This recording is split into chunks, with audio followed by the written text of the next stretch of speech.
respects that some political actors have planned to use the protests for their political campaigns and are hell-bent on mobilizing goons, gangs, and criminals with all manner of crude weapons to cause mayhem by attacking businesses and innocent civilians.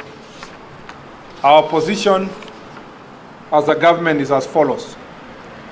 The government will deal decisively and in accordance with the law with any individuals or groups seeking to exploit legitimate protests to cause chaos, engage in looting, destroy property, disrupt businesses, or commit any other criminal acts. The Director of Criminal Investigation is already investigating reported cases of individuals who are currently and actively mobilizing and sponsoring some Kenyans to take part in violent activities and will be on high alert tomorrow. Those responsible will face the full force of the law.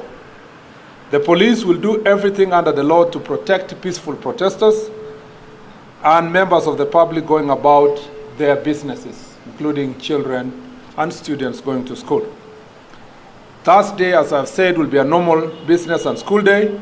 Our children are free to go to school and people to go about their businesses.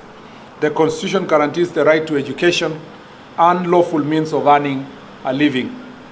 We expect that members of the public, including protesters, will not wait for the police to make their security and safety choices. Even if you are a peaceful protester and find yourself in the middle of goons and criminals, it is advisable that you make the right decision by disassociating yourself from this company. This will make it easier for the police to enforce the law.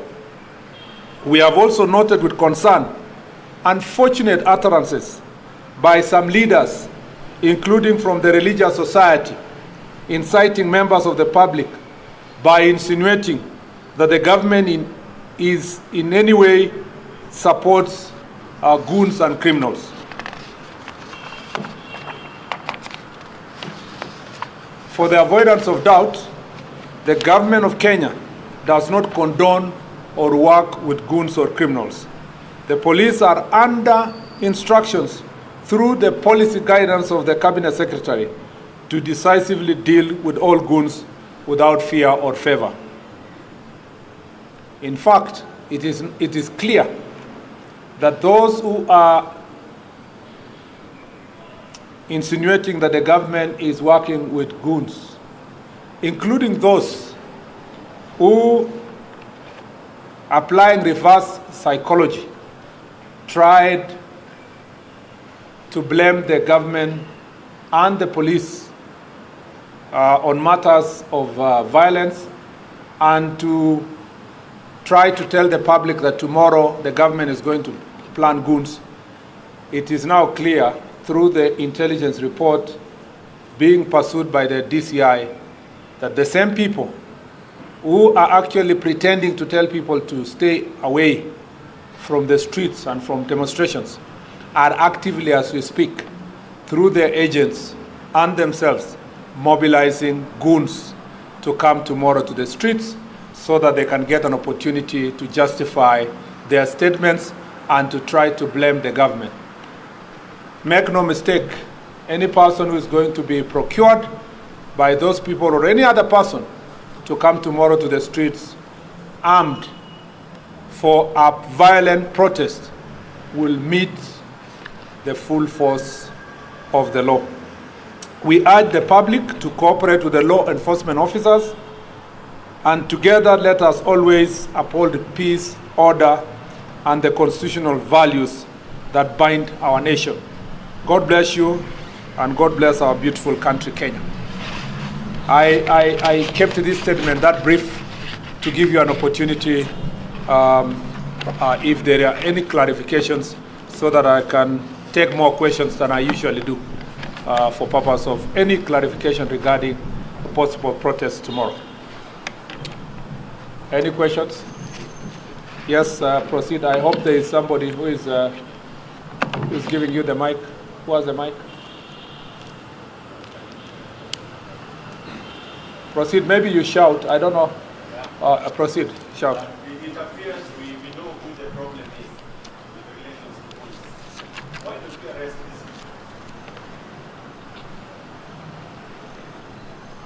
people? Yes, another question.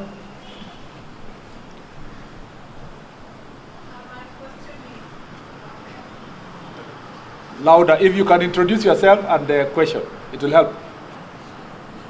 Proceed. My name is Samira, and my question is, what we're seeing today... Samira, you must be representing some media house. I'm representing... Yes, proceed. Proceed. And what we're seeing today is that there's a coup of what happened last year. And prior to the protest, you said you know the organizers and those planning to bring or infiltrate the protest. Why is it possible for you guys to take actions prior to the protest so that we don't see the loss of lives and property? Thank you. I think your two questions are similar. Proceed. Yeah, kind of complicated. We just want to make it clear. Earlier on, the regional commander said that the protest is illegal. Now you say it's peaceful. Please guide us. Where's the truth? Any other question? Let me just respond to those ones first. Let me say that we know the people who are, as I said, we know now the people who are currently and actively mobilizing persons for purpose of violent protest tomorrow. And the Director of Criminal Investigation, if you want me to go back to my statement, is already following them and they will be arrested. They will be arrested. Contrary to your assertion that in the last protest nobody was arrested, 3,000 people were arrested last year. 3,000 were arrested and produced in court. A good number of them were released on a very flimsy grounds. And a good number of them still have their cases active in court as we speak. You know that a number were charged for acts of terrorism because they banned businesses and so forth, including a member of parliament. And of course, you know what went on in the courts. And those cases, including the same, are still active in court. So maybe the problem with protests and cases is that when the day is over, and you people move your cameras away from courts, then the public still think that there are no people who are arrested and there are no cases that are active. Even tonight, people will be arrested. Even tomorrow, people will be arrested. And they will be taken to court. The paradox also of your question is that when we arrest people, the first thing you people, particularly, not all of you, but a few of you who want to mess up the media space, will quickly post that people have been abducted when they have been arrested. Number two, when we arrest them, you quickly profile them as human rights defenders, even criminals. And many of these criminals have gotten away with heinous crimes, burning businesses, killing people, attacking innocent people, rape, burning courts. You remember last year they even attempted to steal, and they stole actually firearms, and some of them were pursued and arrested. But they always survive in this country and are get positively profiled, including being celebrated and being remembered and commemorated for evil acts that they engage in, because you are the agents of their survival. I would really request the media to separate good protesters from criminals. We'll be watching you tomorrow, and I know a number of you reporters are here. So we'll be watching you tomorrow, just in case you start reporting that, look at the protesters there throwing stones, or the protesters are burning tires. Those are not protesters.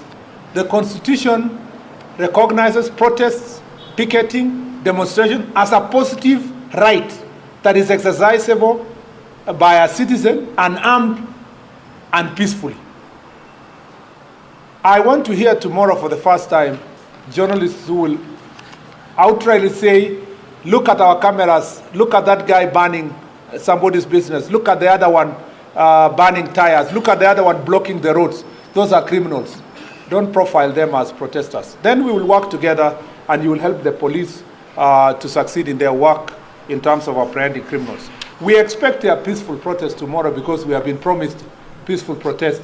But because we are aware and we have information about some of these political actors are busy mobilizing criminals to come to the street, that's why I told you the DCI is pursuing them, and a number of them will be arrested tonight and more tomorrow. And please don't glorify them as heroes and heroines. On the question of, so that answers the two questions.